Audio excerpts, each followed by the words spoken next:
Hi aspirants, today we are going to deal with Article 1 of the Indian Constitution. So Article 1 என்ன describe பண்ணது அப்படின்னு பார்த்தோம்னா India, that is Bharat, as a union of states rather than federation of states. So இந்த ஆர்டிக்கலில் மொத்தம் 2 விஷயங்கள் இருக்குது.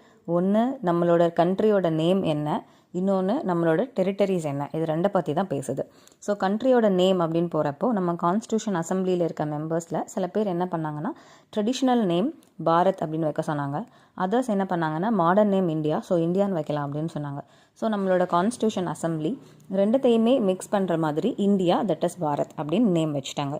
Second என்ன describe பண்ண போகுது அப்படின்னு பார்த்தோன்னா India, that is union of states அப்படின்னு சொல்கிறாங்க. ஸோ யூனியன் ஆஃப் ஸ்டேட்ஸ் அப்படின்னு சொல்லும்போது இந்த ஃப்ரேஸில் எதை மென்ஷன் பண்ணுறாங்கன்னு பார்த்தோன்னா நம்மக்கிட்ட இருக்கக்கூடிய எல்லா ஸ்டேட்டுமே ஒன்றா தான் இருக்குது. ஐ மீன் இப்போ நமக்கு பிடிக்கல அப்படின்னா ஒரு ஸ்டேட்டால் நான் வந்து இந்தியா விட்டு வெளியே போகிறேன் அப்படின்னு சொல்லிட்டு எந்த ஸ்டேட்டாலையுமே இந்தியா விட்டு வெளியே போக முடியாது. இதே நம்ம அமெரிக்கா அந்த மாதிரியான கண்ட்ரிஸ் எடுத்தோம் அப்படின்னு பார்த்தோன்னா அங்கே இருக்கக்கூடிய எல்லா ஸ்டேட்ஸ்குள்ளேயும் அவங்க ஒரு அக்ரிமெண்ட் போட்டிருப்பாங்க.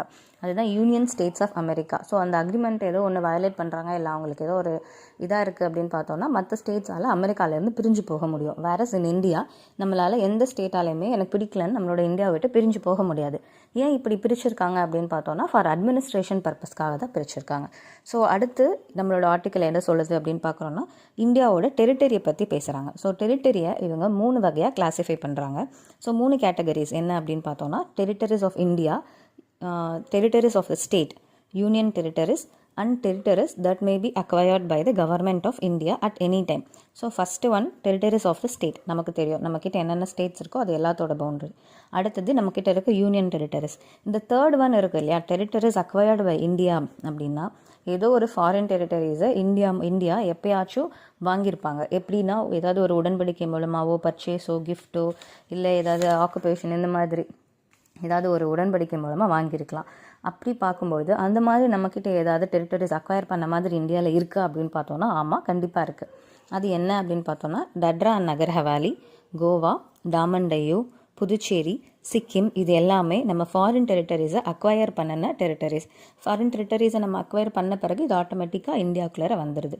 ஸோ இதுதான் ஆர்டிக்கல் 1.